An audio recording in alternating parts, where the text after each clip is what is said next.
Warning, incoming game over. Warning, incoming game over. Salut tout le monde. Hey everybody, Marc Dumont here to take you home from that interesting game we just saw there. We're going to keep it quick today. I think some of you want to go watch the egg ball over there watch the NFL games. Personally, I'm a CFL fan, but we can get to that in a little bit. Hey, it started poorly. We saw Jakub Dobeš get pulled, Juraj Slafkovský benched. I liked both decisions, and I do genuinely like how Slafkovský responded to it. We're going to talk about that probably in the second segment. In the meantime, if you want to like, subscribe, all that information, you know exactly what to do. Just the fact that you're here, I appreciate it. And we actually have a few people. Yeah, okay, we'll talk about the beard. I'm lazy. I've decided that I'm lazy. But like I have these patches. Anyways, we'll get to that. It's pretty disgusting. But I get to wake up and just work. So having a beard on blonde people is one of the most disgusting things in the world. I'm lazy, so they kind of balance out pretty well. Salut Bernardo, our good friend Robert is here, and MFM is here, and Montreal MUFC was talking about making some moves. Kent Hughes, hey, we're heading into the trade deadline. It's less than a month away. We heard today from Pierre Lebrun that the Canadiens are likely going to trade Jake Evans. You mentioned it on a podcast yesterday. Either way, it's the right decision. And I actually think this little collapse before the break is a good thing. At one point, I don't want to say the Habs were getting high on their own supply, but it almost felt like they were kind of delving into illusions of grandeur there, right? They were rushing up the standings. Everything was working out perfectly, but we were losing sight in the big picture. There was still a lot of work to do. So we saw today, hey, the Canadiens had an 18-6 edge in high danger chances. 18-6. I can't remember the last time the Habs generated 18 scoring chances. Actually, it might have been that 4-0 loss versus the Kraken. Either way, there was some good to discuss today. And I obviously, at 20 years old, you want Juraj Slafkovský to be moving the puck a little bit quicker. That first goal against, that's on him. I know some tried to blame Matheson. We can't blame Matheson for every bad play. But the way Slafkovský responded to that third line or fourth line, what was it? Let me know what line that was in the chat. That is what you want to see. And I feel like Juraj Slafkovský, when he's not playing with Suzuki and Caulfield, is a little more free in the sense that he's less timid. He's taking shots. When it's Suzuki and Caulfield, I feel like he defers all the time. That's normal when you're a rookie. 3 years in, you don't want to see him defer as often as he has. Okay, so we have Kay in the chat. So she's moderating right now. We actually gave her a day off today, eh? How nice are we? Okay, so Claire is saying the fourth line. Well, either way, that fourth line, which was Dvorak, Gallagher, and Slafkovský, they were great. They were really, and even the second Gallagher goal, we could have called a penalty on Juraj Slafkovský there. Clear interference, but that's what he has to do. He's a big boy. You got to use that body, that frame, that wingspan, right? So it was like a tale of two Slafkovskys tonight. I didn't actually read the book, so I can't come up with any kind of other, intelligent literary reference. But he went from a guy who looked like he was playing his first NHL game to a guy that was playing clearly in his third season. So the thing is, he rarely works away from Caulfield and Slafkovský, and Suzuki, so they'll have to figure it out if this can go long term. But for now, I don't think it's the worst thing in the world. Take down the pressure, let him play just the way he wants to play, and go from there. Okay, well, they're saying third line. Okay, third or fourth. The reason I said it is Evans was technically on the third line, wasn't he? And Dvorak was technically the fourth line. I guess if you switch it up, who knows? Who knows anymore? You got top six, or actually top three, top two? Yeah, the Habs need more scoring. Well, we're going to talk about that as we head into the second segment, whether you think Kent Hughes has done a good enough job to prepare this team, what he should do with some of the players, and also let me know what you thought tonight. I genuinely would like to see a little more from Suzuki right now, and it's rare that I'll mention that, but I feel like he is just drained, completely devoid of any kind of energy. That happens after you do 900 games in a row, going back to junior. So maybe a new combination on that top line would be that combination on that top line could work for both players. And then there's the option of splitting up Caulfield and Suzuki. I know people don't like going down that road, but it was a little more attractive of an option when Kirby Dach was playing well. And as we saw tonight in every other game, that passing, I don't know what happened with Kirby Dach, but the passing has gotten really terrible. So I don't know if you can actually afford to split up Caulfield and Suzuki, but they're not scoring right now, and that's rare. They're not even playing that well. So perhaps you split them up. The issue here, when they took off Slafkovsky from the top line, people are like, how dare you put Jake Evans? Who else are you going to put there? You're not going to put Patrick Laine. He's having a hard time at 5-on-5, which we expected. You're not going to throw Kirby Dach back up on there. Anderson's playing with a punctured lung, a broken leg, and he's missing an arm. It is but a flesh wound, but clearly, even when he was healthy, the first line wasn't the best option. Alex Newhook starting to look good on that second line. Again, doesn't fit well with Suzuki and Caulfield. So as much as people complain about Evans going there, what are you going to do? Who else are you going to throw up there? Possibly, and I'd like to talk about this a little bit more, Owen Beck, because he's casually having dominant games from a statistical standpoint. And tonight, playing with Laine, not the whole time, but his numbers were great, and that's something no one else has done on the lineup. So I'm not surprised that Owen Beck is playing well, but it is encouraging to see him, pick up right away. All right, so K is not on IR. No, K's are I get the back-to-back, the second leg of the back-to-back. I'm the André Resco of this setup. Oh no, Kay is actually sick. Jeez. Sorry to hear that. Well, Bernardo mentions in the chat, am I the only one that thought Laine was good today? Yeah, no, I thought he was very good, and part of that had to do with the time he spent with Beck.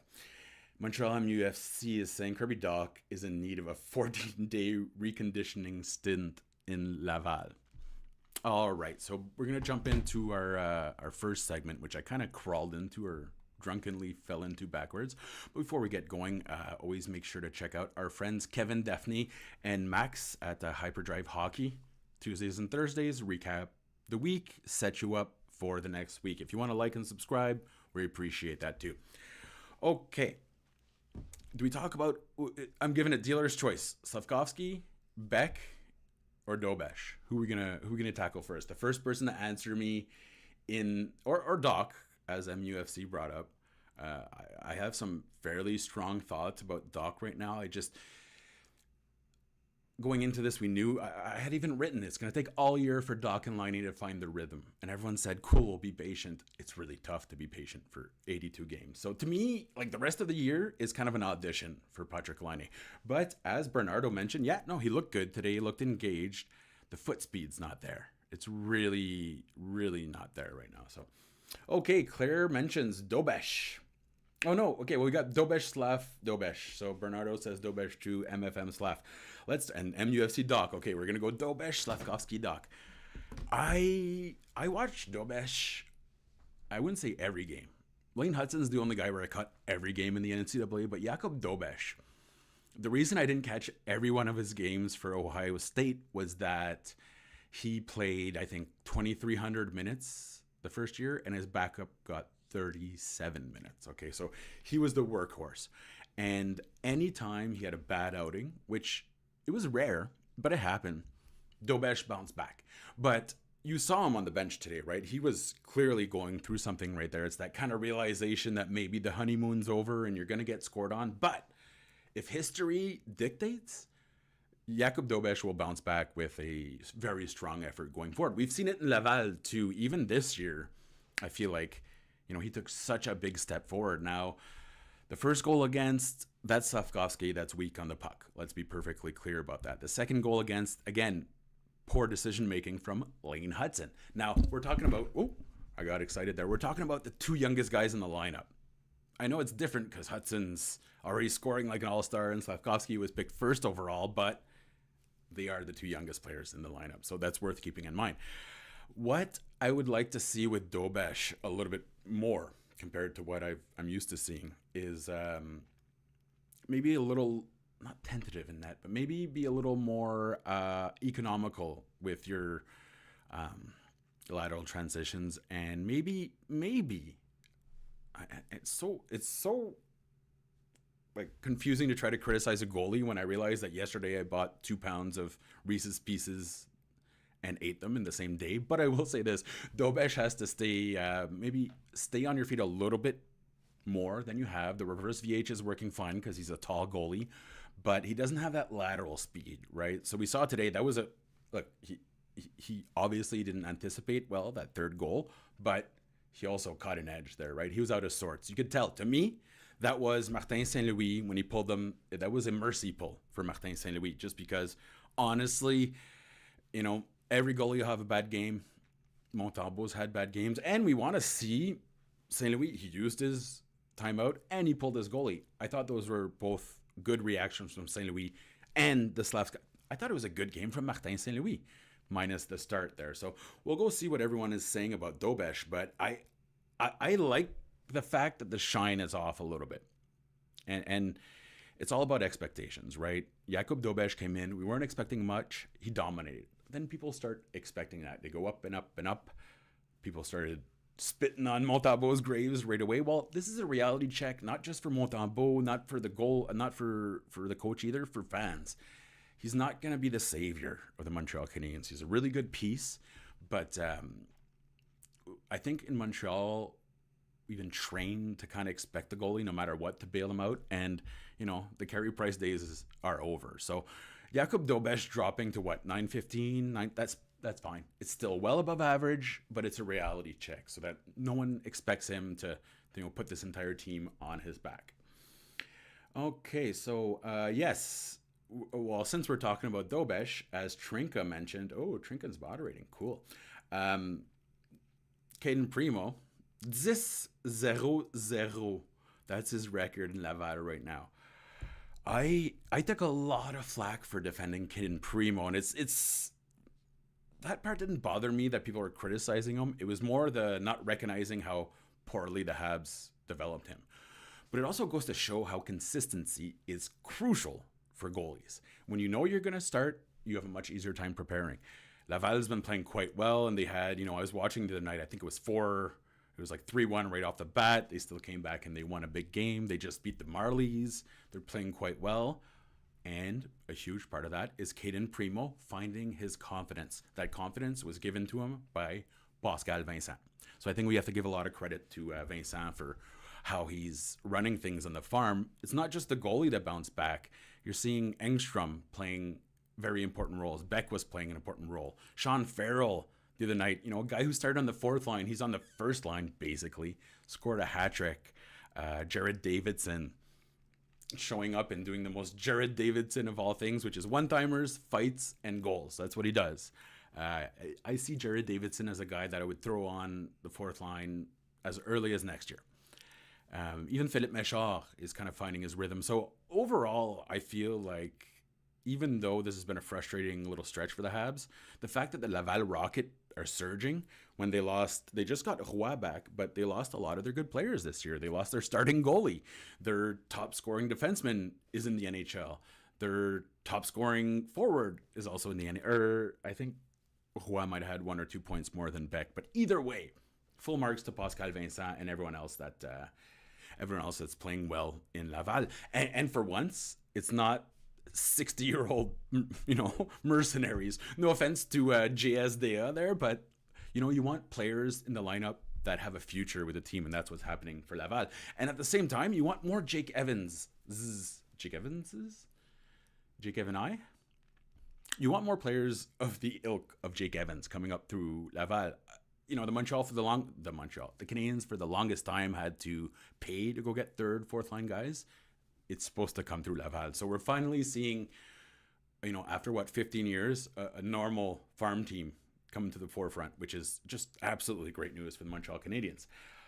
Bernardo mentions, should they give Engstrom a shot? It depends what they're going to do with Logan Mailloux, right?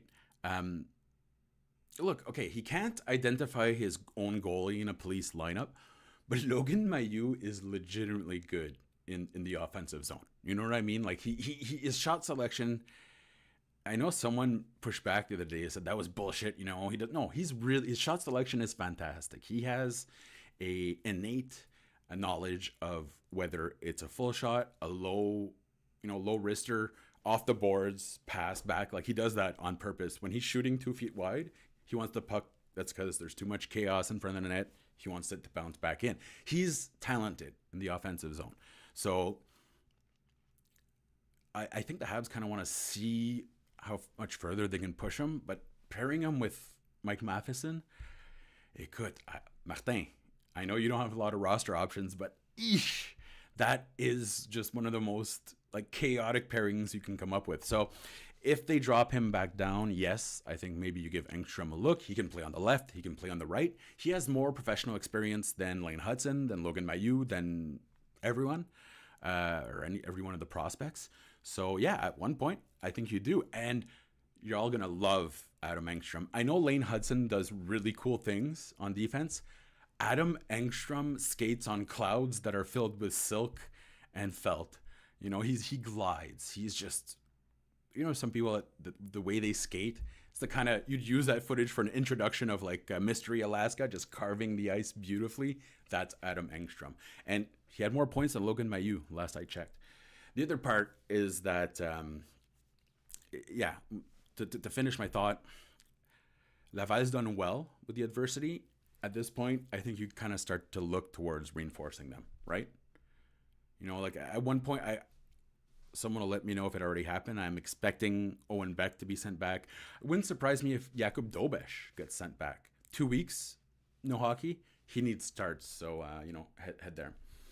Robert mentions, my good friend Robert Rice mentions, Mailloux's offense isn't enough to back up his black hole of a D coverage. Fair enough.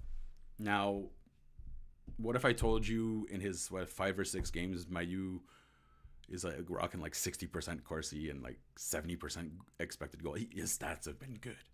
I get what you're saying, and I also have a lot of questions about his defensive positioning, defensive awareness, anything in the defensive zone. But statistically, he's doing okay. Mailloux is doing okay in the NHL, and what is that, like 4 points in 6 games for a defenseman? Pas pire, ça. It's more games now, but Mailloux is doing what we expected him to do. Produce points. You're to me, he's like a Marc-André Bergeron, basically.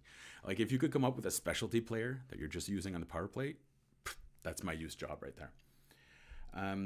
Hudson's better at, Robert continues, Hudson's better and he works his ass off to get back most of the time. Yes. That's one of the first things that came to mind when people say, hey, Hudson's risky with the puck. Sure. But there's a reason every single coach has left him out there, even when he gives a giveaway. Il travaille fort. He gets on his horse. Yesterday, I believe it was yesterday, that stick lift real quick. I forget who it was on, but that was just pure Hudson. First guy in, first guy back, steals the puck back in the offensive zone. They're mentioning... Okay, MFM is saying more excited about Engstrom than Mailloux. Yeah, Engstrom has legitimate pro experience. Don't forget, he was playing in the SHL for 2-3 years before he came over. He was playing big minutes on a good team. He has more pro experience than Martin St. Louis. It's a lot to come over the pond, and we always underestimate how difficult it is to come over. Even he came over as a little bit older. He didn't come over at 18. Just new country, new coach, new teammates, new culture, new food. It's difficult. So at one point you kind of have to think, hey, are we throwing too much on his plate?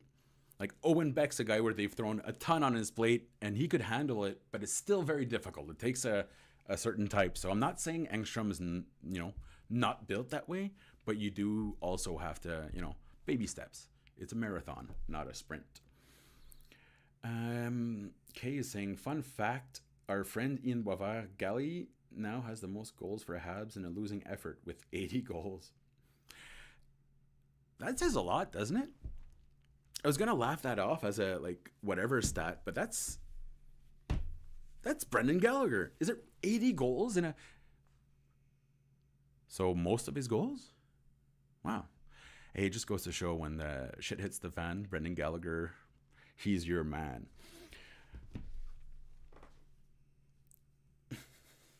Sébastien Lepensé says, Engstrom, Barron, same game. Okay, me, Sébastien, the big difference here is that, with all due respect to Barron, he would just panic. The second he had more than 2 seconds to think, it was like, okay, I have the puck, everything's good. Oh my God, they're coming for me. What am I going to do? And then boom, you lose the puck immediately. Engstrom has a little more confidence in his game, right? Like he won't just sit there and lose the... Like Barron was like a frog getting boiled. He just sat there and took it, you know? So Engstrom you're right. He's not great in the defensive zone, but his defensive awareness and his anticipation much higher than Justin Barron, which, by the way, I know everyone's loving Carrier, and there's this one kid in Nashville who keeps saying, like, fire Justin Barron to the moon, blah, blah, blah. Justin Barron, and I spoke to people in the Nashville organization, they love him. His stats are sexy, like super sexy. He's playing well, and I'm happy for him. Yeah, he'll have a giveaway here and there, but I'm just happy that he's having a good time in Nashville. So forget the kid on Twitter that's clearly just looking for engagements from Habs fans. Justin Barron's doing good, and that's what you want. You don't want a loser and a winner. You want them all to do good. And, Claire mentions, I think Galley's only 1 goal behind Suzuki this season. Yeah, well, last year we saw the start of Gallagher coming back into focus. Right now, I believe he's one of 3 forwards that are above 50% in shot share, expected goal, and high danger scoring chances. Especially high danger scoring chances. The Habs struggle. Like, since St. Louis took over, their high danger chances have just, cratered.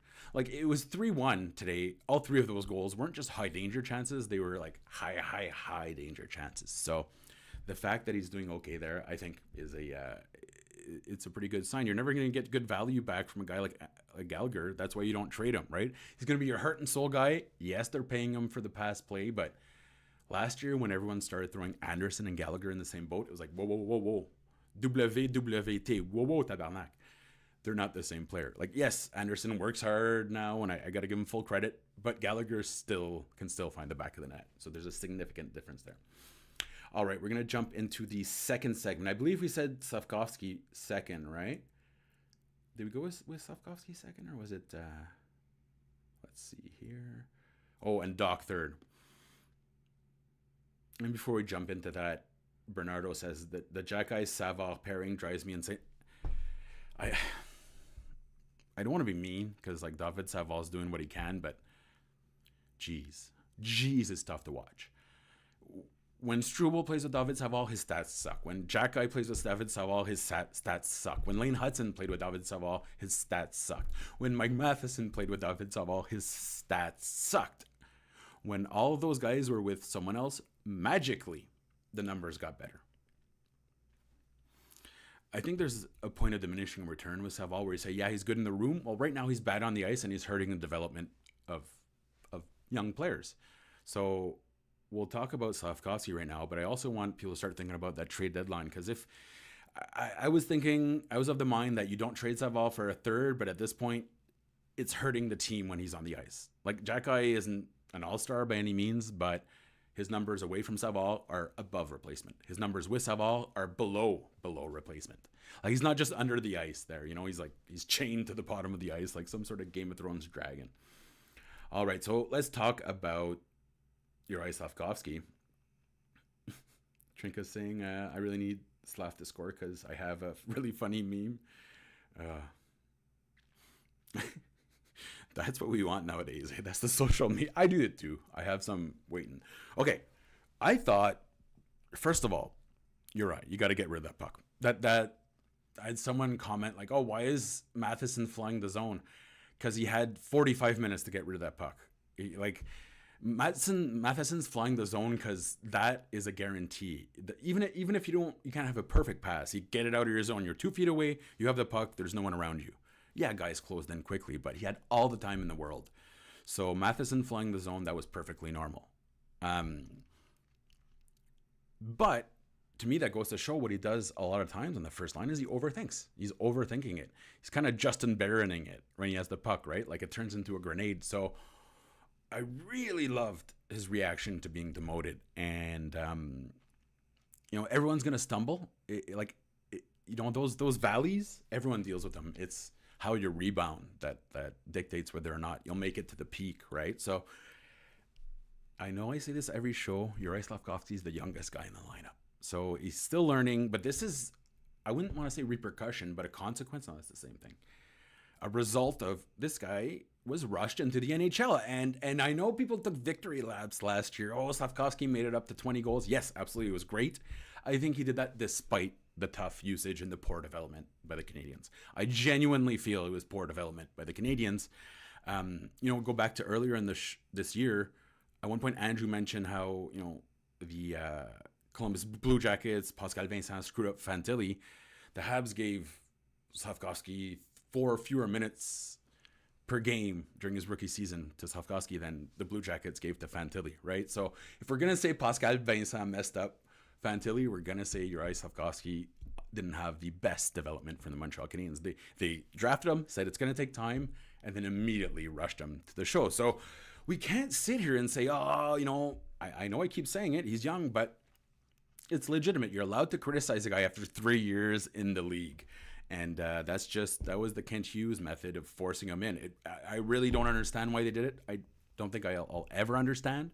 But such is life, right? Like at 18, he should have been dominating in the AHL, even last year. So we won't know until the end of his career. But I do honestly believe he's lost his confidence to a certain extent, and a lot of that was being thrust into the spotlight. Montreal, let me know if you think I'm wrong. I'm sure we'll get some people, that'll tell me how stupid I am, and you're right for a certain extent. But okay, Sébastien Lapensée mentions here Shane Wright, I had an arrogant tweet last year because everyone was shitting on Shane Wright, and I was like, hey guys, let's see next year because he hasn't even started to write a story yet. Well, Shane Wright's on pace for more points than Juraj Slafkovsky right now. Logan Cooley,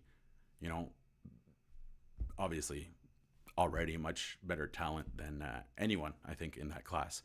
Now, the good part is that even if you look at Juraj Slafkovsky, you say, okay, he wasn't the best first overall pick. It was a weak draft in that sense. They ended up with the best player in the draft. They ended up with Owen Beck and maybe three players that can maybe make an impact. So it was still a fantastic draft for the Montreal Canadiens. I will always question why they said it's going to take time. Juraj Slafkovsky, it's a project. And then, here you go, NHL. People are going to start to criticize when he's in the NHL. It's as simple as that. Bernardo's asking, what's Slaf not doing right now that he was doing during the second half of last season? Well, I think the number one thing, and talking about confidence is a little sketchy because who knows? Maybe he's full of confidence. I don't think he is, but that's just an assumption on my part. What I noticed last year is, I was going to tie the confidence again, but he was carrying the puck with a little more regularity, and we were seeing him do controlled entries into the offensive zone. So he wasn't afraid to carry the puck. Like we saw today, Newhook, that was all about speed, getting into the offensive zone. I know it was a power play, but creating time and space. He was creating time and space for his teammates. And also, there's a little less stress when the games don't matter down the stretch. You know what I mean? Like, I'm not saying that getting to 20 goals, he doesn't deserve any credit, but he got to 20 goals in garbage time, right? Juraj Slafkovsky's yet to really find his rhythm when the games matter. And again, it's having the puck, not wanting to get rid of the puck as soon as you have it, but knowing what you're going to do. Like today, that was okay if you're going to hold on to it, but you've got to come to a decision there. You can take that extra second, but you still have to make the decision. So he goes from full confidence to no confidence. I can't remember the last controlled entry I saw from Juraj Slafkovsky. It was like game 8 of this season. So I could be wrong. I'll talk to my friend Corey. He tracks it. I genuinely get the impression that Juraj Slafkovsky, whether it's by design or just a confidence thing, is afraid to carry the puck right now. Maybe not afraid. Tentative would be the right term there.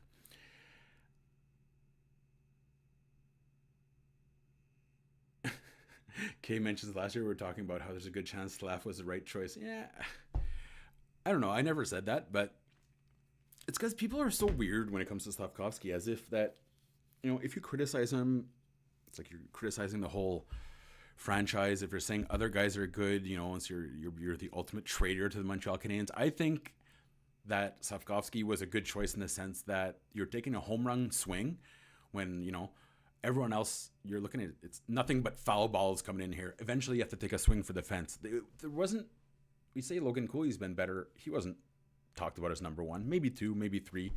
I preferred Simon Nemec, who just made his way back to the NHL, but that was my guy. I think we need a little more nuance in the sense that we have to recognize it was a bad draft, and it was a bad draft when Galchenyuk got picked third overall. It's a bad draft when Kotkaniemi got picked third overall. The Habs haven't been lucky in that sense. So I like the pick because might as well go for it. You absolutely might as well take a swing for the fences. But it's how they immediately turned around and ignored everything they said about him needing time and I really don't like it when they base stuff off Olympics or World Juniors. There's no value there. I'm sorry, but Slavkovsky getting 8 points versus Kyrgyzstan does not change my opinion of him. Just like it wouldn't if he got 0 points, right? So basing it off a short tournament where he's a hot streak with a team he'll never play with against a team he'll never play against again, very little value there for me. So I think the Habs kind of got fooled into thinking he was a little closer than he actually was, So don't forget, the Canadiens were about to send him back to the AHL last year, right before Martin Saint-Louis kind of jumped in and said, okay, I'll use him on my first line. So they're aware that it's been up and down with Slavkovsky.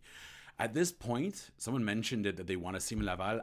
That would be, to me, I think it's almost too late. Let me know what you think, but I feel it's almost too late for that. Like, that would be the ultimate soul-crushing move, right? Is to send Slavkovsky back. Cooley was your guy, Oasis Beyond. Yeah, well, I thought he was okay. But I really like Simon Nemec. I really, really like Simon Nemec.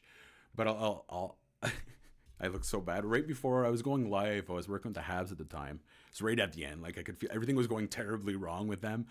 And right before I was going live, I did this whole speech in front of our whole marketing team, like, just as long as they avoid Slavkovsky. And then I named like 10 reasons why they should avoid him. And then I had to go live, and I just lied. I flipped everything around. So I said, instead of avoiding him for the Olympics, when I went live, I'm like, he was good at the Olympics.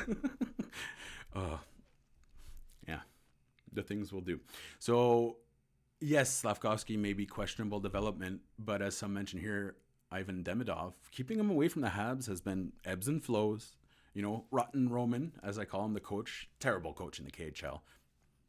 He was assigned to his team because his father was a friend of Putin, right? Like, he had never played hockey before. He wasn't watching much hockey before, so he just became a coach because, his father's one of the oligarchs in Russia. But despite that, Demidov is scoring at a historic pace. And I know we hype players too much, but his comparables right now, in terms of his D1, which is development +1, Mario Lemieux, Wayne Gretzky, like Fedorov, and I'm not inventing this. It's 100% statistical. His development +1 lines up with some of the best players in the history of the NHL. Like, if that's not something to look forward to, geez. Game-breaking presence. And I don't think the Habs have that quite yet. Lane Hudson is a game-breaker, but not every single shift. Demidov, it's every single shift. So, the fact that he fell to 5th, ridiculous. Well, I mean, back-to-back, right? Mishkov fell to 5th. Demidov fell to 5th. I understand, there's the international turmoil, but the Habs were given a gift there after they gave a gift to Philly the year before. Okay, so we're going to jump. Oasis means Demidov will suck with bad players. He's scoring with Sergei Plotnikov right now. I wouldn't worry about it. I really wouldn't worry about it. He's scoring with Mikhail Grigorenko right now. Whoever's on Demidov's line starts scoring immediately. Like, Kuznetsov was playing with him on the 3rd line to start. Took Demidov away. Kuznetsov just dried up. So he's making stuff happen with very bad players, and the quality of play of competition and teammates in the KHL has gone down. So, like, he's not getting much support right now from his teammates. All right, we're gonna jump into the third segment. Montreal MUC is saying someone should show Slav tapes of peak Todd Bertuzzi on that superb first line with the Canucks in the early 2000s. Okay, but who else was it? It was Marcus Naslund, Bertuzzi and who was it? Who was that other part of that line? Oh, Morrison, right? Yeah, it wasn't. I just don't think that Safkovsky's ever had that scoring touch that Bertuzzi's had. Like, go back to all his stats since they're recorded. He's never been a goal scorer, ever.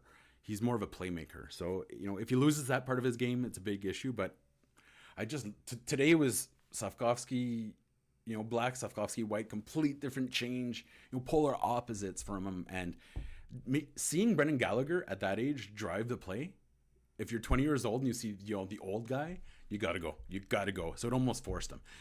I feel like he tries to finesse a little bit too much in the first line. Today, or whatever, third, fourth, he went for it. Okay, we're going to talk about Kirby Dach to close this down. But before, we'll get a few more comments from our fantastic community. Robert mentions, I was leaning towards right, but it's year 3 and we've got a long way to go. Yeah.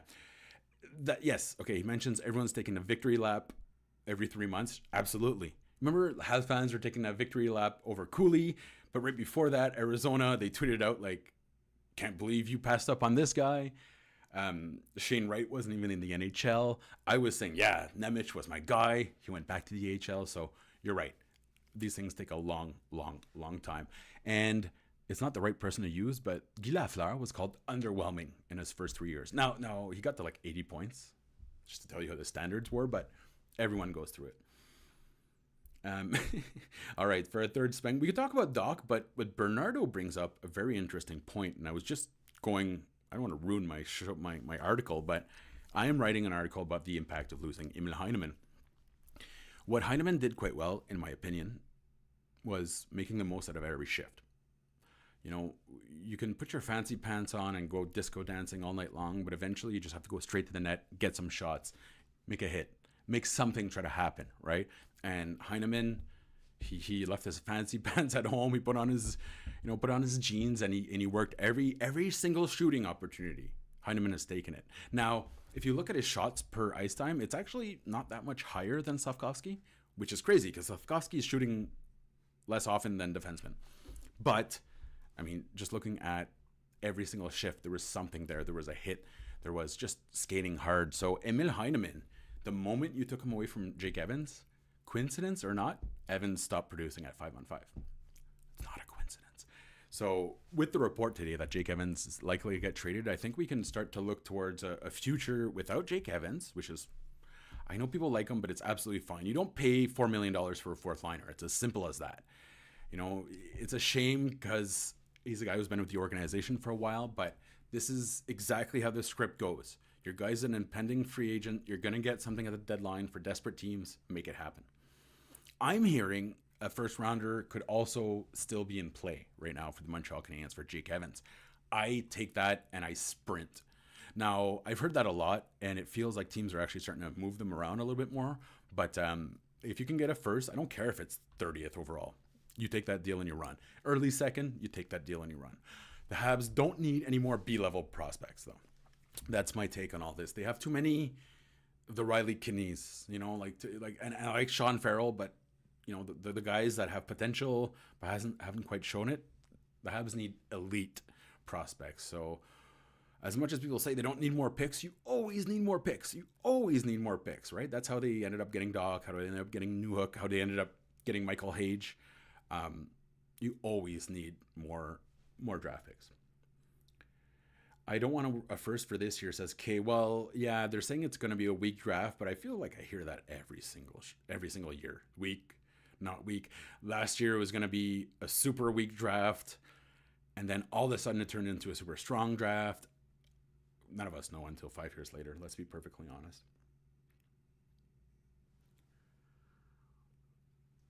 Sebastien mentions, I would like more Datsuk style than more Kaprizov style in Montreal for Demidov. Oh, he's big time Datsukian in his approach. Have you had a chance? It's not just his highlights. Every game, there's like 4 or 5 of those plays where it comes so close, and then it passes off to Grigorenko, who just kind of skies it. Kind of like Hudson trying to set up teammates. Like, there's a lot of good work, and then big old failure here. But Demidov's skill level has never been seen in the Montreal Canadiens prospect pool. Never. And I'm talking about every single player. I'm not talking about modern. I'm talking about every single. He's the most talented player they've ever had in the prospect pool. You're gonna say, oh, is he more talented than Guy Lafleur? Yes, on paper he has absolutely more skill. Now Guy Lafleur had a separation between. I think the gap from everyone else has gotten closer. So Demidov doesn't have that gap of dominance like Guy Lafleur had. Because there was like Gretzky, Lafleur for the longest time. But in terms of overall talent, yeah, Demidov is more talented. It's just, the field has caught up at this point. You don't have and you're not playing against farmers either. That's the fun part there. As Bernardo mentions, you can probably package. Yes, you can always package first round picks. Always. I mean, would you rather have who was picked 26th this year? Doesn't matter. But Michael Hage, that's a pretty darn good example there, And I heard from a few people that Team Canada was kind of pissed that they didn't take him. Well, Team Canada had the worst possible selection for the World Juniors, so they shouldn't just be pissed about that. They should be pissed about their existence right now. Team Canada deserves all the shame. All right, so we're not going to talk about Doc, I don't think. We're talking about trades now. Okay, so Jake Evans. I think we're going to take a late first, early second, right? Everyone agree with that? You don't want to see him get like you just don't want to see him get another guy that have 1,000 of them in Laval, right? Like a B-level prospect. Ça vaut pas la peine. Like the Habs can't be getting the sum of the parts anymore. They really have to be getting quality assets. At least if you could funnel that into one good assets instead of like three mediocre ones, I think a second round pick for Jake Evans is quite reasonable. The fact that he's versatile, that he's a center, and that he's hardworking, and that he's Canadian. I know I'm not trying to suggest that, he's from Toronto, or that Canadians play better, but GMs tend to focus on good old Canadian boys in the playoffs, right? So all these things are lining up perfectly that the Habs, you're going to get a good value pick for a guy that you picked 227th, 217th. He was the third last pick. It's a guy that almost didn't get picked in the NHL. He's given you his best years. His peak years are over. This is it. This is his peak. It's all downhill from here. So to me, it's the easiest decision to make for Kent Hughes. And I know he felt insulted that the Habs weren't negotiating during the heater. There's a pretty darn good reason why not, right? So, yeah, all in all, you give him a handshake and a thank you, and then be on your way. And if you want to look into it, you can maybe re-sign him this summer. But I don't think Jake Evans is as crucial as lineup as many think. At least not 5-on-5. Penalty kill with Armia has been fantastic. I'll give him that. All right. So we're going to be... Kay is crying right now. Yeah. I'm trading Evans. At least I didn't trade Gooley yet, right? That was another thing we don't talk about. But losing Gooley, you were hanging on so closely there. And losing Gooley obviously sent everything into... defensively, everything fell apart. Bernardo saying send 3 firsts for Dobson. Okay, I read that report too, but the people that I've talked to have said that Noah Dobson's not going to move. I'm just telling you what I heard. But you hear a lot of things, right? Like some people will sprint and go, everything they hear, they're going to put on the internet. I hear a lot of those things too when they don't happen. That's the reason I don't put it out there, because 98% of the time it doesn't happen, right? So, but the Noah Dobson thing, from what I heard, and I know Marco mentioned it, and I trust his sources. I heard not so much. I heard that is 99% not going to happen. So, but yeah, he would be great.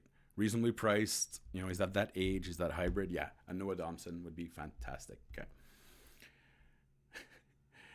Yeah, Montreal MUC mentions Americans are solid for playoff hockey as well. Oh, listen, everyone is solid. Whether you're from Saskatoon or Vaxio, I don't care. But that GMs, they want their good old boys, right? They do. It's as simple as that. So yeah, Americans count for that too. You saying 3 for Dobbs. Bernardo saying 3 first-round picks for Dobson, and Montreal saying it's worth it. Deep breaths. The Montreal Canadiens still have a lot of talent that's coming through the blue line. We were just opening the show talking about the Mayus and the Angstroms of the world. Deep breaths. This is totally normal, and I feel like a lot of people are trying to not chase the high. That's the wrong word, but get back to that feeling we had for about a month after the holidays. That was a brief window. It was an overview into the future, but it was kind of just like a, just a quick look. The window has closed. Now we're back into that valley, but the peak is there. So I wouldn't be burning all the picks just yet. I think if you're gonna go get a big asset like that you're going to put in first round picks, sure, but line that up a little bit closer to when you're ready to compete. The fact that the Habs showed us a little bit of something this year is encouraging, but it's too early to say. I don't think they're going to make the playoffs even next year. So it'll be tough. It'll be a challenge, but I don't think they're ready to start unloading yet. I don't do the Buffalo/Detroit thing where you start trying to press fast forward. It just doesn't, in my opinion, it's too early to do that. What the other part of it, you could counter it in saying Lane Hudson's going to make $8-10 million. Yeah, I understand that going forward, but right now I don't feel it's the time to strike. And I get the sense that Hughes is fine with the way things are going. I know people are frustrated, but this is pretty much how I expected the season to go. Anyhow, Bernardo mentions that the Islanders have D'Angelo now. Dobson is. Do you see D'Angelo immediately scoring his own net? Couldn't happen to a better guy.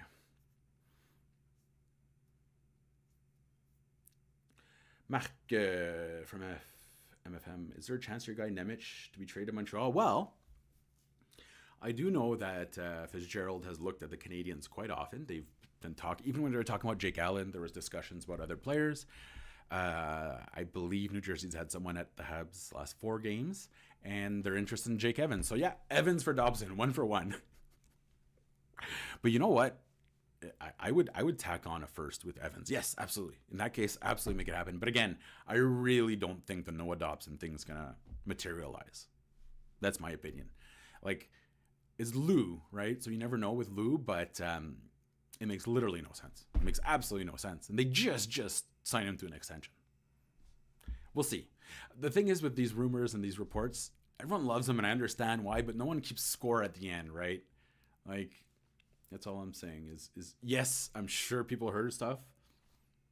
Whether it happens or not, that's a whole, a lot of things could happen. I'm putting it that way.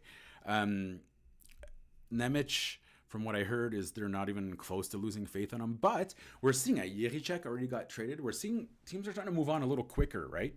So people criticize Columbus for moving on from Jiricek. His numbers have been very poor after leaving that team as well. So if you can identify a guy that's not playing well, move him early for an asset, it's working out. I haven't watched Nemec enough this year to tell you where he's at. So whether or not the Habs could make a deal there, maybe. But I feel like you're still paying a little. You probably ended up paying an arm and leg. You're still playing. How much did they end up paying for Jiricek? Was it a first? Protected first, I think, That's expensive. That was a San Jose protected first. So ça va te coûter. And again, I don't think they're quite at that point yet.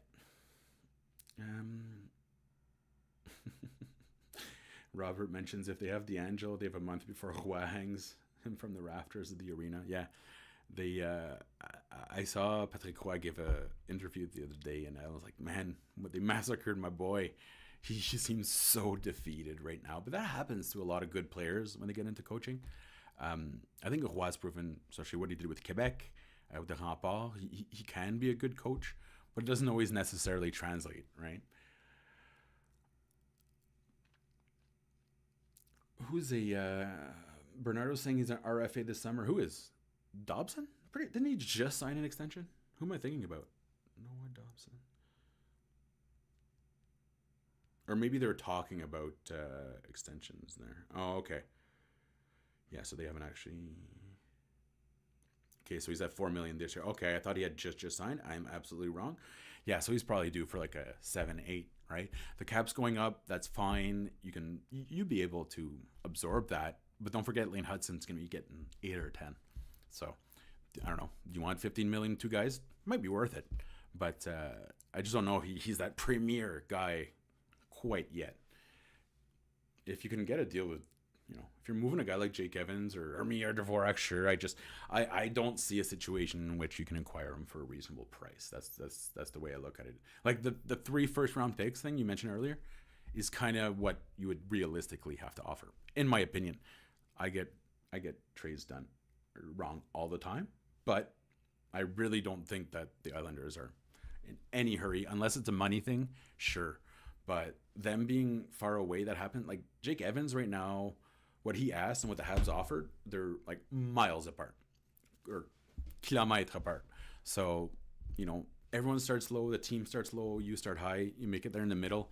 There's still a lot of time for them to sign it, and I just can't see them throwing away a premier defenseman like Noah Dobson. I've been wrong. It's Lou. You never know. Maybe Dobson will try to grow his hair, and that'll go wrong. But I wouldn't put all my hopes and dreams on that. The other part is that, you know, the Carrier type trades, they don't grow on trees. That was very impressive. Okay, so we're Trinka's heading out, and so is Kay. I think we're gonna head out too. Our next show is on February the 22nd. So please like and subscribe. Tell your friends, tell your grandma. But in the meantime, take care. Be good to yourselves. Be good to yourselves, please. You know, we don't take enough time to kind of do nice things for. We're always busy online doing things for others. Take a moment and treat yourself well because you deserve it. It'll be the best investment you'll ever make in your life. That is it for me. I am Marc Dumont. I'm sealing a goodbye until February le 22. I'm actually going to try to sneak up to Le Carnaval with my godson. So we're going to be taking up the train and go see Le Bonhomme Carnaval and maybe go do some sledding at Château Frontenac in Quebec. So that should be fun. And I hope all of you have a great break. Deep breaths. Things are still working well for the Habs overall. They're still going in the right direction. But we think it's going to be like this when in reality, hockey, like life, up and down, up and down. I am Marc Dumont. This has been Game Over, and we will see you on February the 22nd.